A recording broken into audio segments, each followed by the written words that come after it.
پاکستان ایک ایسا خطہ زمین جو ایک طرف تو قدرتی وسائل اور فطرتی حسن سے لبریز ہے، تو دوسری جانب یہ سرزمین قدیم تہذیبوں کی امین بھی ہے، جو نہ صرف پاکستان بلکہ دنیا کا ایک عظیم ثقافتی ورثہ ہے۔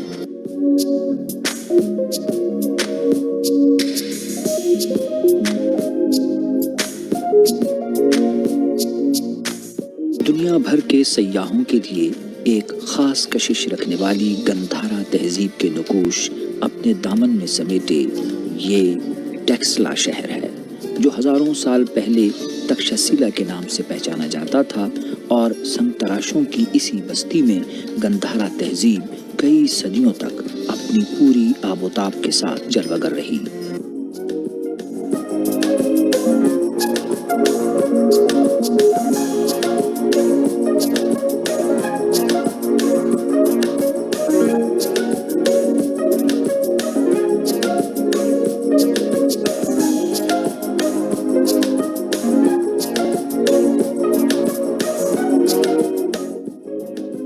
راولپنڈی سے تقریباً 35 اور اسلام آباد ایئرپورٹ سے 45 کلومیٹر کے فاصلے پر واقع ٹیکسلا شہر پہنچنے کے لیے سیاح تاریخی جی ٹی روڈ پر سفر کرنے کے علاوہ جدید موٹر وے بھی استعمال کر سکتے ہیں، جو سنگجانی انٹرچینج کے ذریعے دوبارہ براستہ جی ٹی روڈ آپ کو ٹیکسلا پہنچا دیتی ہے۔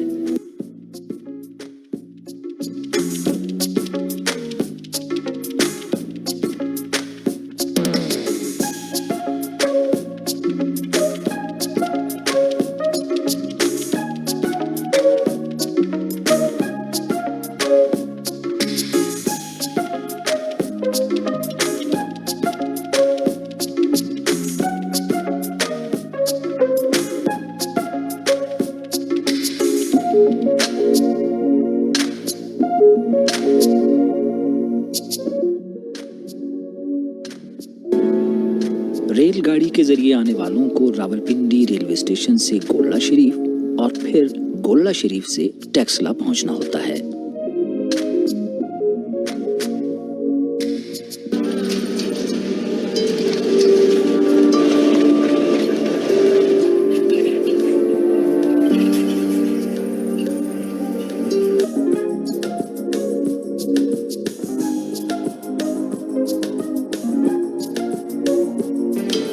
ٹیکسلا کی جو اہمیت ہے یا جو ہسٹوریکلی اس کی جو سگنیفیکنس ہے وہ شروع ہوتی ہے 326 BC سے، جب اسکندر اعظم اس جگہ کو انویڈ کرنے کے لیے ہندوستان آیا تھا، تو اس نے اس کو انویڈ کیا۔ الیگزینڈر نے جانے سے پہلے، واپس جانے سے پہلے اپنے گورنر یہاں پہ چھوڑے۔ یہاں پہ ایک اور بندہ پیدا ہوا جسے کہتے ہیں راجا چندرا گپتا موریہ۔ اس نے فورس اکٹھی کر کے ان کو مار کے یہاں سے بھگایا۔ یہ یہاں سے بھاگ کے نکل کے جا کے افغانستان میں ایک جگہ ہے بیکٹریا، وہاں پہ جا کے یہ لوگ اکٹھے ہو گئے، وہاں پہ انتظار کرنے لگے کہ کوئی وقت آئے گا تو ہم دوبارہ جو ہے نا اس علاقے پہ قبضہ کریں گے۔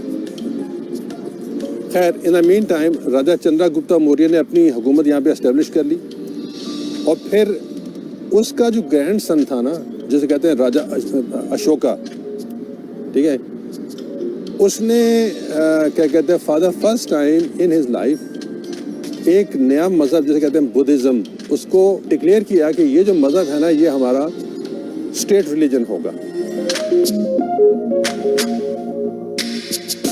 274 قبل مسیح میں اشوکا کی تخت نشینی کے بعد اس خطے میں بدھزم کو سرکاری سرپرستی حاصل ہوئی، تو یہ مذہب بھی تیزی سے پھیلنا شروع ہوا۔ دھرما راجی کا اسٹوپا اس نے اپنے آرڈر پہ بنوایا، اور یہ وہ واحد، یہ ٹیکسلا کے اندر یہ وہ واحد اسٹوپا ہے جی جس کے اندر ریئل ایکچوئل جو ریلکس ہے نا بدھا کی، وہ اس کے اندر مدفن ہے۔ یہ تو پورے کا پورا علاقہ ہے نا، یہ بدھزم کی ایک درس گاہ بنا، پھر اس کے بعد یہی ٹریڈ سینٹر بنا، اور جو چائنا سے جو یعنی ٹریڈ کاروان آتے تھے نا وہ ٹیکسلا آتے تھے سلک روٹ کے ذریعے۔ جب یہاں پہ بدھزم پروان چڑھا اور مونیسٹری سے منکس اور بڑے بڑے پریسٹ پیدا ہوئے. تو انہی کاروان کے ساتھ جو کہ چائنا سے آتے تھے نا, ان کے ساتھ یہ منکس بھی واپس جایا کرتے تھے for the spread of Buddhism in that country. اور پھر وایا چائنا یہ جو بدھزم کا جو مذہب ہے یہ تمام far eastern countries as far as Japan تک یہ پھیلا ہے. ٹھیک ہے, تو یہ جو امپورٹنس ہے نا اس کی ٹیکسلا کی, وہ یوں بنتی ہے کہ اس کی ویلیو وہی ہے بدھسٹ لوگوں کے لیے جو مسلمانوں کے لیے خانہ کعبہ کی ہے.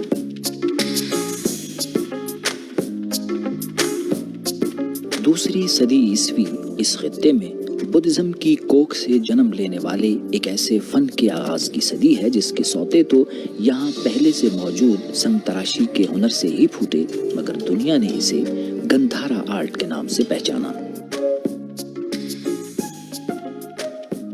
یہ جو اشوکا تھا نا, یعنی تقریباً یوں سمجھ لی کہ 3rd سینچری کے آخر تک اس نے یعنی حکومت کی, اور اس کی ڈیتھ کے بعد ڈیورنگ 2nd سینچری وہ جو بیکٹرین گریک تھے نا, یعنی جو یہاں سے نکالے گئے تھے اور جا کے بیکٹرین میں بیٹھے تھے, وہ واپس آئے. اب جب 2nd ویو ان کی آئی نا تو ان کو کہتے ہیں بیکٹرین گریکس. تو انہوں نے جب دوبارہ یلغار کی تو اس وقت اس جگہ پہ جو ریلیجن تھا نا وہ بدھزم آلریڈی سپریڈ ہو چکا تھا, مشہور ہو چکا تھا, لوگ خانقاہیں بن چکی تھیں یا بن رہی تھیں وغیرہ وغیرہ. تو انہوں نے آ کے جب دیکھا نا کہ یار یہ ہے, تو انہوں نے اپنی ایگزسٹنس کے لیے فوراً یہ مذہب قبول کر لیا.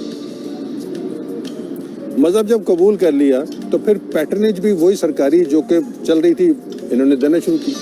لیکن اب جو اسٹیچوز بدھا کے بنائے جاتے تھے نا, یہ ان کی ٹیسٹ کے مطابق, ان کی مرضی کے مطابق, یا ان کی جو لائکنگ تھے نا اس کے مطابق, لہٰذا وہ جو انفلوئنس ہے نا گریک انفلوئنس, وہ ہماری گندھارا کی آرٹ میں آنا شروع ہو گیا.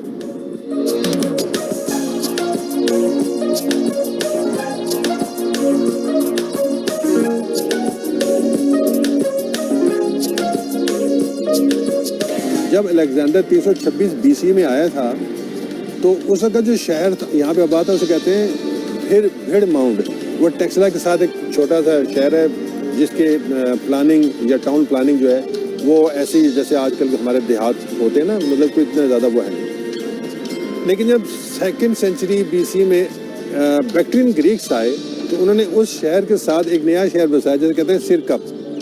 وہ جو شہر ہے وہ بڑا پلاننگ کا تھا, جیسے ہم اسلام آباد کا شہر ہے نا, بڑا پلاننگ, سیدھی سڑکیں 90 ڈگری کے اوپر کراس کرتی ہیں, مین روڈ ہے.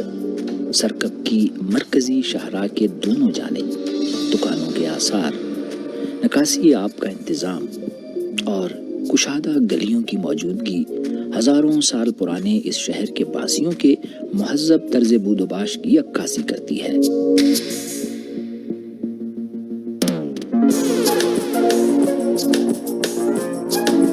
سرکپ میں جین اور بدھ مت کی خانقاہوں اور ایسے اسٹوپاس کے آثار بھی ملے ہیں جن کے بارے میں کہا جاتا ہے کہ یہ ان مذاہب کے مذہبی پیشواؤں کے انتقال کے بعد ان کی راکھ پر تعمیر کیے گئے.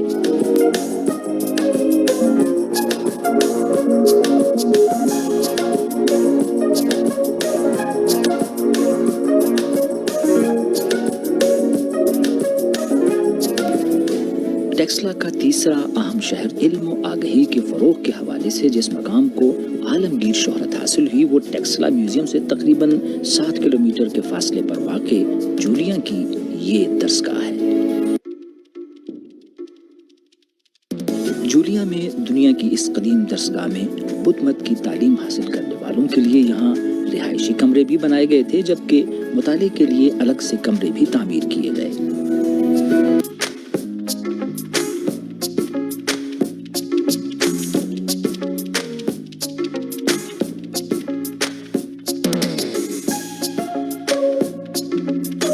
سیکنڈ سینچری AD میں ایک اور بہت بڑا گریٹ یعنی کنگ گزرا جسے کہتے ہیں کنگ کنشکا. ٹھیک ہے, بہت ہی بڑا یعنی وہ بھی نام ہے بدھزم کے اندر جس نے بدھزم کو سپورٹ کیا. اب یہ دیکھ لیجیے 2nd سینچری BC اور 2nd سینچری AD 400 سال آلریڈی گزر چکے. انٹل 5th سینچری AD کہ ایک قوم تھی سینٹرل ایشیا سے جسے کہتے ہیں وائٹ ہنس. ان کی یہاں پہ یلغار ہوئی. انہوں نے آ کے جتنے بھی اسٹوپاز تھے, جتنی بھی خانقاہیں تھیں, جتنے بھی منکس تھے, جو ان کو سامنے نظر آیا نا, یا تو ان کو قتل کیا یا ان کو آگ لگا دی. اور ایسا ٹیرر پھیلا کہ جو بدھزم یعنی یہ علاقہ جو کہ بدھزم کا سینٹر تھا, یا سینٹر سے ہی وہ چیز ختم ہو گئی. جو بچ گئے نا, جو منکس تھوڑے بہت جو رہ گئے, جو بچ گئے تھے یہاں پہ, وہ بیچارے آگے پیچھے چھپ چھپ آ گئے, تو انہوں نے اپنا مذہب ہی چینج کر دیا.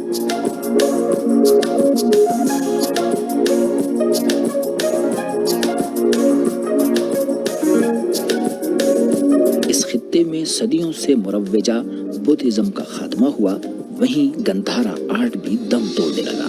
تاہم سنگ تراشوں نے اپنے روزگار سے جڑے اس فن کو بتدریج ایک نیا روپ عطا کیا جو آج ٹیکسلا کی پہچان ہے.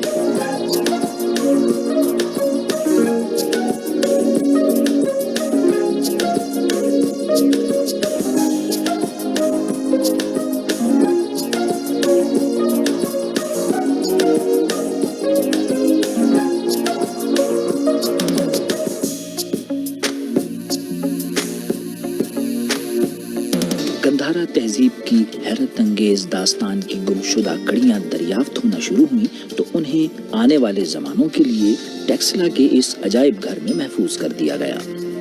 اس عجائب گھر میں گندھارا تہذیب ایک مرتبہ پھر سانس لیتی محسوس ہوتی ہے. بدھا کی زندگی کے مختلف ادوار کے ساتھ ساتھ سنگ تراشوں نے اس کے ایسے مجسمے بھی بنائے جن پر حقیقت کا گمان ہونے لگتا ہے.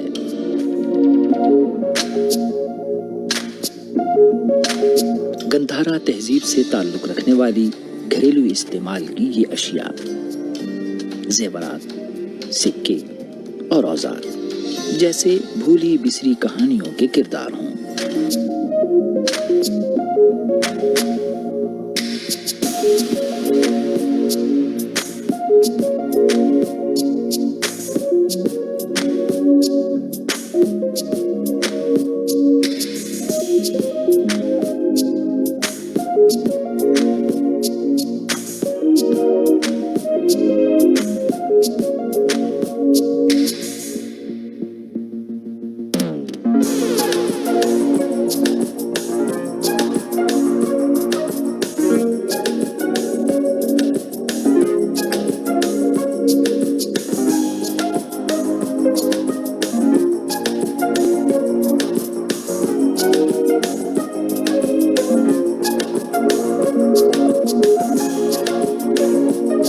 صدیوں پرانی گندھارا تہذیب کے ان آثار سے تھوڑی ہی دور, تقریباً 12 کلومیٹر کے فاصلے پر پشاور جی ٹی روڈ سے ایک ٹوٹا پھوٹا راستہ تاریخ کے اس دریچے کو بھی کھولتا ہے جہاں سے مغلیہ عہد کا وہ باغ دکھائی دیتا ہے جو کبھی قائم مقام گلستان ارم کہلاتا تھا مگر آج واہ گارڈن کے نام سے جانا جاتا ہے.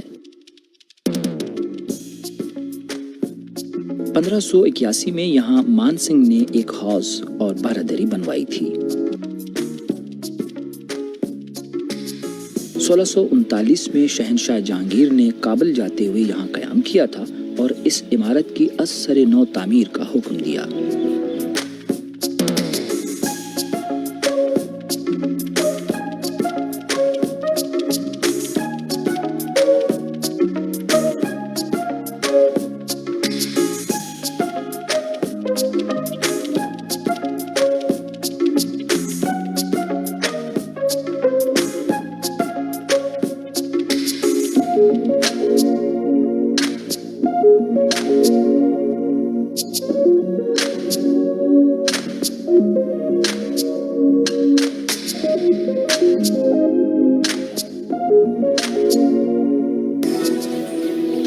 سرسبز پیڑوں کی گہری خاموشی, تاریخ کا فسون اور مارگلہ کے پہاڑی چشموں سے سیراب ہونے والا یہ تالاب واہ گارڈن کا حسن ہے جو دیکھنے والوں کی داد چاہتا ہے.